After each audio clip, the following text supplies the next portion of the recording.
Yes, we All can hear right, you. okay, wonderful. Wonderful work. You have the QR code. I was going to say do it right now, but okay, all right, it's fine. It's fine. The great work going on there in Zimbabwe. I remember this story. Anthony may forget about this. He was in kindergarten, and at the church they were going to, every year the local Cub Scout or Boy Scout troop comes in, and they do a... Something seems to be wrong. Danny's handling the sound. Gotcha. So anyway, this local Cub Scout group comes in, and they do a presentation in front of the church, and one time Anthony there, he's watching these things, and he comes afterwards to me. He says, "Dad, I think I really want to join the Boy Scouts." I said, "Absolutely not! Go to your room!" He said, "Why, Dad? I really want to join the Boy Scouts." I said, "No, don't ask me a ridiculous question like that. I don't camp. I don't hunt. I don't make fires. I don't fish very often. I don't like the Boy Scouts. Neither do you. Now go to your room." I'm not a Boy Scout person. I'm not an outdoors person. I've never slept in a tent before. I've never gone camping before. I do not do Boy Scout stuff, and neither does he. And I will ban him ever mentioning it again. However, the Boy Scouts do have this motto, and it's a pretty good one. It is called "Be Prepared." Be prepared is one of their mottos. That is good advice for life.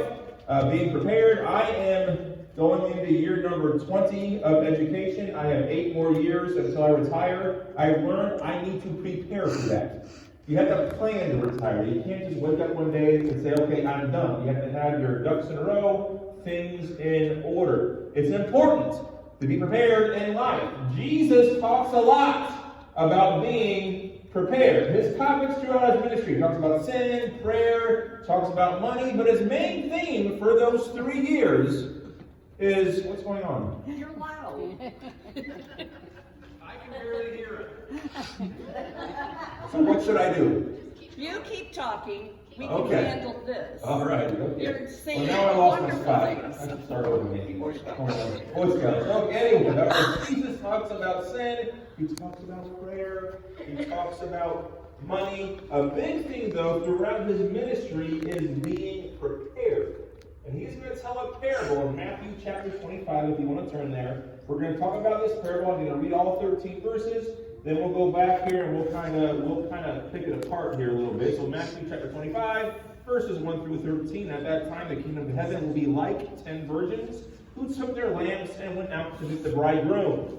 5 of them were foolish, 5 were wise. The foolish ones took their lamps but did not take any oil with them. The wise ones, however, took oil in jars along with their lamps. The bridegroom was a long time in coming, and they all became drowsy and fell asleep. At midnight, the cry rang out, "Here's the bridegroom! Come out and meet him!" Then all the virgins woke up and trimmed their lamps. The foolish ones said to the wise, "Give us some of your oil, our lamps are going out." "No," they replied, "there may not be enough for both us and you. Instead, go to those who sell oil and buy some for yourself." But while they were on their way to buy the oil, the bridegroom arrived. The virgins who were ready went in with them to the wedding banquet, and the door was shut. Later the others also came. "Lord, Lord," they said, "open the door for us." But he replied, "Truly I tell you, I don't know you. Therefore keep watch, because you do not know the day or the hour." Now let's talk about this whole timing thing, because this is Matthew chapter 25, and this is at least the third to last parable Jesus tells. Depending on your opinion about the sheep and the goats, it could be the second to last parable that Jesus tells. So towards the end of his life, when Jesus knows he's about to be arrested and he's going to die soon. Battery. We can hear him. We can hear him fine. You can hear it. Raise your hand if you can't hear me. Well, why can't If you can't hear me, you're not going to raise your hand. I'll just stop what I'm doing. I'll just stop what I'm doing. It's a good thing you're family. Yes, you already paid me, so. Here we go. Okay. See, sometimes you have to think on your feet. See, I noticed how dark it was earlier when I came in, and I thought, okay, that's going to be a good intro because these lights never are on, but you turn the lights on. So I had to make up that whole story about Anthony wanting to join the Boy Scouts to get the Boy Scouts into my sermon. They talk about being prepared. All right, so now sometimes you have to think on your feet a little bit. Where was I? The timing thing, right? Matthew chapter 25, at the very end of his life, he knows he's going to die.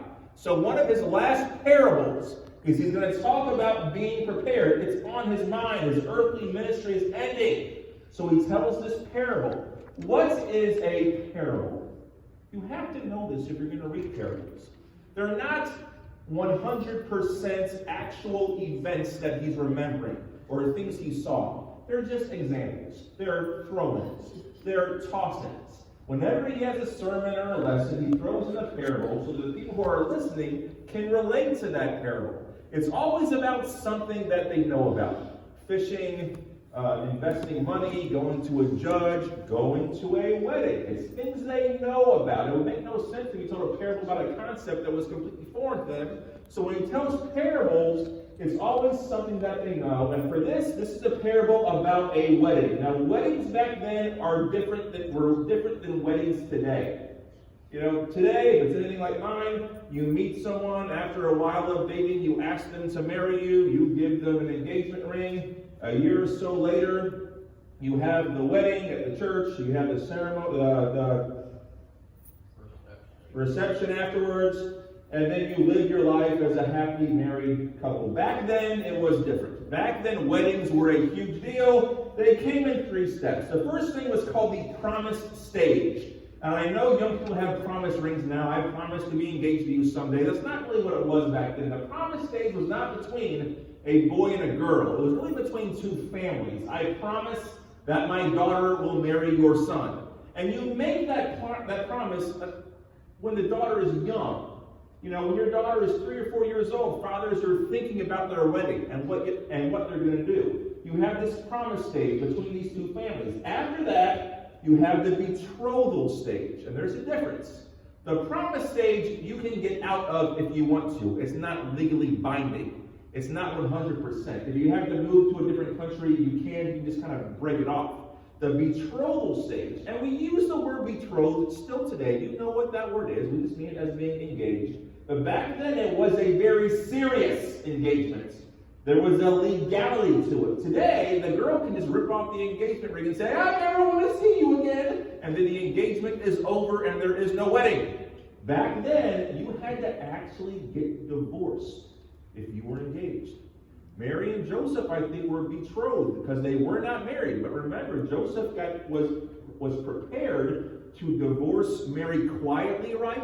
He was going to divorce her quietly, even though she was a virgin. They had no union together. Even though they weren't exactly married, they were betrothed. And that's serious. Back then, when you're engaged, you have to get married. Otherwise, you have to actually get a certificate of divorce.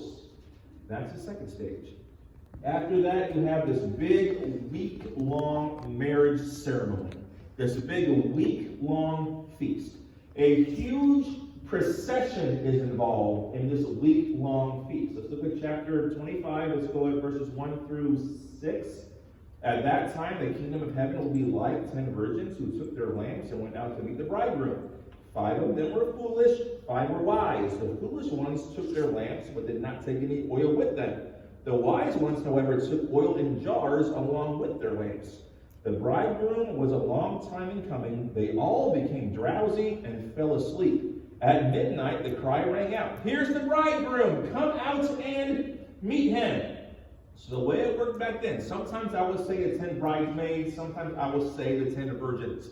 I use the word interchangeably. They are the same people. But the way it worked back then, you had this big parade in town. We still kind of do this in churches today, where you sit down and the grandparents come out, then the parents come out, then you have the bridesmaids and the maid of honor, kind of the parade. Everybody stands up and watches everybody come down. Back then, the parade started at one end of town and went all the way to wherever the venue was. The parade was all the way through town. The groom would go and meet the bride. Then the bridesmaids with their lamps on fire, providing light, because it was dark, kind of like the way the church was before you turned the lights on, all right? All right? And they would kind of go through town and lead the way. So the bridesmaids actually get there first. They go before the bride and the groom, and they enjoy the wedding of their friend. In this parable, it's interesting, the bride does not appear. It's just the bridesmaids, and it's just the groom. The bride does not make an appearance in this parable. The virgins, the bridesmaids, they only have one job. It's relatively simple. Go over there and walk over there. That's all they have to do. Go over there and go from here to there. And just don't mess that up. That's all their job is. They just have to walk. They have to walk through town from wherever the bride is to wherever the venue is. That is their only job. Same thing for you. It's a picture of you going to heaven. You only have one job, to go from here to there. That's it. That's your job while you're here. That's all you have to do. And just like the bridesmaids, you've got to make sure you don't do anything to mess that up. They just have to go from there to the wedding feast. You have to go from here to the wedding feast of God, and make sure you don't do anything to kind of mess that up. The wedding is the end of time, the wedding feast of God. Some make it in the parable. Some make it to the wedding feast, but some don't. Verses 7 to 10. Then all the virgins woke up and trimmed their lamps. The foolish one said to the wise, "Give us some of your oil, our lamps are going out." "No," they replied, "there may not be enough for both us and you. Instead, go to those who sell oil and buy some for yourself." But while they were on their way to buy oil, the bridegroom arrived. The virgins who were ready went in with him to the wedding banquet, and the door was shut. So the ones that were ready, the ones that were prepared for the wedding, they go into the wedding banquet, they go into the house, they go into the courtyard, they go into the venue, and the door is shut. Dun, dun, dun, dun. Kind of reminds you of Noah's Ark, when the hand of God shuts the door, and no one can get in. Or the tinker of Willy Wonka and the Chocolate Factory. See, no one ever goes in, and no one ever comes out. When the door is shut, and you're on the outside, you can't get in. It's kind of an ominous ending. It's kind of a sad ending. Is the groom being mean? Verses 11 and 12. Later the ones also came. "Lord, Lord," they said, "open the door for us." But he replied, "Truly I tell you, I don't know you." These are the bridesmaids. He knows them. They're probably the cousins or the sisters of his bride. He says, "Truly I tell you, I don't know you." So ladies, think back to your wedding. How would you feel if your groom, your husband, on that wedding day, saw some people arriving a little bit late, and slammed the door and says, "You can't come in, you were late, I don't know you"? You would say, it's being kind of mean. And it's odd because Jesus is the groom. And Jesus, the groom, is being unreasonable. Now that's not uncommon. Sometimes in parables, the person in the parable who is God or Jesus is like a bad guy. Sometimes he's the unjust judge. Sometimes he's the unreasonable boss or a shrewd money investor or lender or something like that. Sometimes sometimes Jesus or God in a parable comes off as unreasonable, comes off as kind of mean, comes off as kind of strict. This groom says, "Get out, I don't know you," just because they weren't ready to go into the feast. It's a shocking end. You know, normally I think the groom would let them come in. Normally I think they would.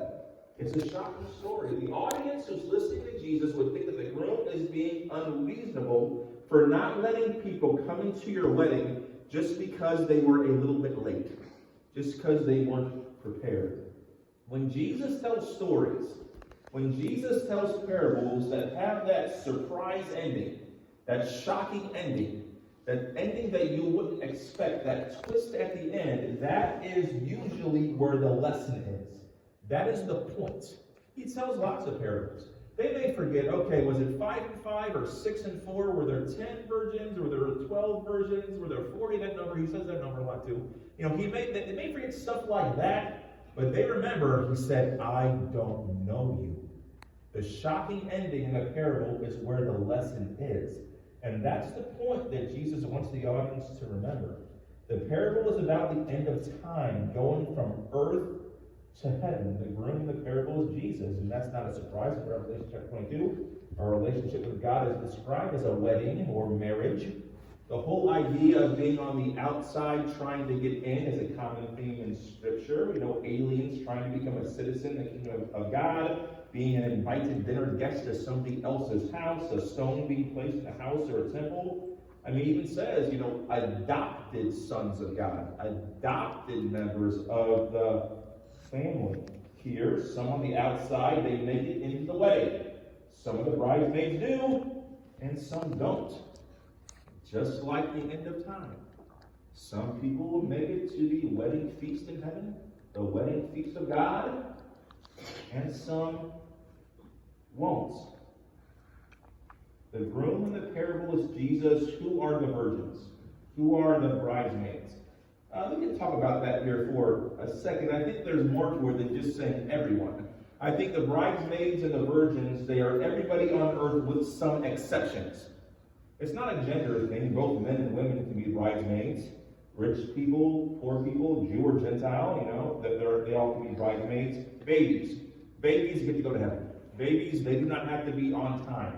Babies, because babies are incapable of sinning. You know, little children, even though they drive us nuts sometimes, even though they know that you're not supposed to throw things, even though they know that you're not supposed to lie to your parents. You know, a 3-year-old child may know that he's not supposed to backtalk, but is a 3-year-old child capable of actually sinning against God? I say no, they get to go to heaven. At what age does it start to matter? At what age are you held accountable? The Bible doesn't say. I doubt it's the same for each person. Women, the girls, they probably stop maturing when they're about 18, 19, men, 38, 39, I don't know, something like that. Okay, so how exactly you live with that? I'm not exactly sure, but little children, babies, they get to go to heaven. You know, people with what we call intellectual disabilities, people who are very severely mentally handicapped, they get to go to heaven. They suffer on earth. But they get to have comfort and peace and it means I get to see my brother. And the idea there is can they really understand? And there's a whole variety of levels. I understand that, but generally speaking, do they have the ability to sin? My son David, has autism. He's nonverbal. He speaks on a talker. You know, when I say it's time to pray, David, he does this. He looks at us, so he kind of knows what we're doing. Is he really thinking about Jesus? I don't think so. You know, David, he knows when he's being mocked. I think so. He knows when he's being punished. All right, can David really commit a sin against God? Does he understand that? I don't think so. I think so. And that's really the biggest thing. I would love for him to advance to the point to where he could sin. Sounds odd to say it like that, but I don't think he will. And that hurts me too, because I don't think he'll ever really know how amazing Jesus is. I don't know if David will ever be able to know really how great God is. But either way, those people, babies, little children, people who with severe handicaps, they're not the virgins. They're not in that group. Another group of people that sometimes we argue about would be what we call ignorant people. A woman who's born in the Amazon rainforest in the 8th century, who lives with the Amazonian woman, who's never seen a Bible, never heard about Jesus, never heard about Abraham, Isaac, or Jacob, never heard of a parable, that worships whatever gods they worship in the Amazon rainforest, and she dies. Is that person lost? It depends on who you ask. People argue. Some say, yes, they're lost. They go to hell. They have no shot. The Bible doesn't say that's wrong. In my mind, I think that's kind of unfair. Some say that God judges them because he knows what they would have done had they received the knowledge of the truth. Some people say that. In my mind, I still think that's unfair because they could legitimately say, you didn't give me the chance. Are they just allowed to go to heaven automatically? Does God judge them based on how they follow their conscience? Because even people, it's important, it's not my notes here, I'll talk about it for a minute. Even people that don't know anything about church or God, even people who are completely ignorant of that concept, they're still made in the image of God. If you're made in the image of God, morality is written on your hearts. You have a conscience. You know some things are right. You know some things are wrong. Does God judge them based on that? I don't know. It's hard to say. The point is this: they're not on the list of, they're not in the group of bridesmaids. That's not who they are. Who's on the list?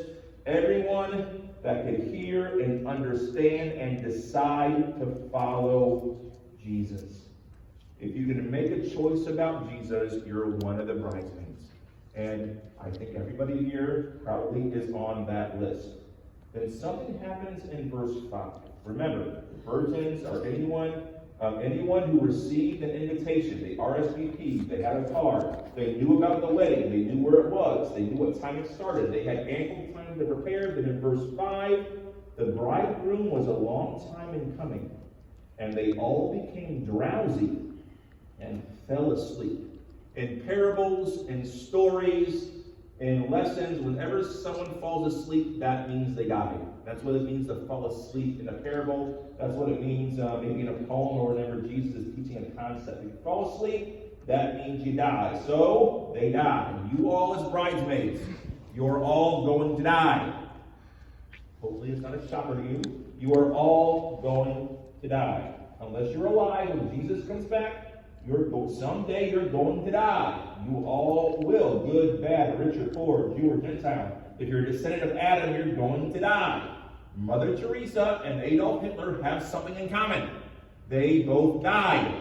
Even Jesus, right? Even Jesus as a person died. You're going to die. Some old, some young, some quick, some slow, all will die. Now in the parable, the virgins wake up.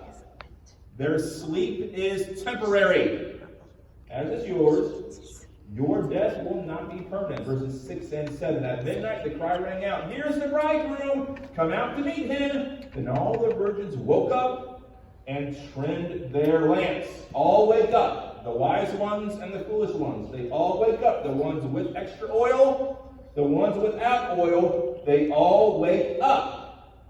One day Jesus will arrive and we will all come back from the dead. We will wake up. In Daniel chapter 12, it talks about a resurrection. In Romans chapter 6, it talks about us raising from the dead. And when that happens, there are only two types of people. Those who are prepared and those who are ill prepared. Those who are ready, those who are not ready. Those who are ready, those who should have been ready.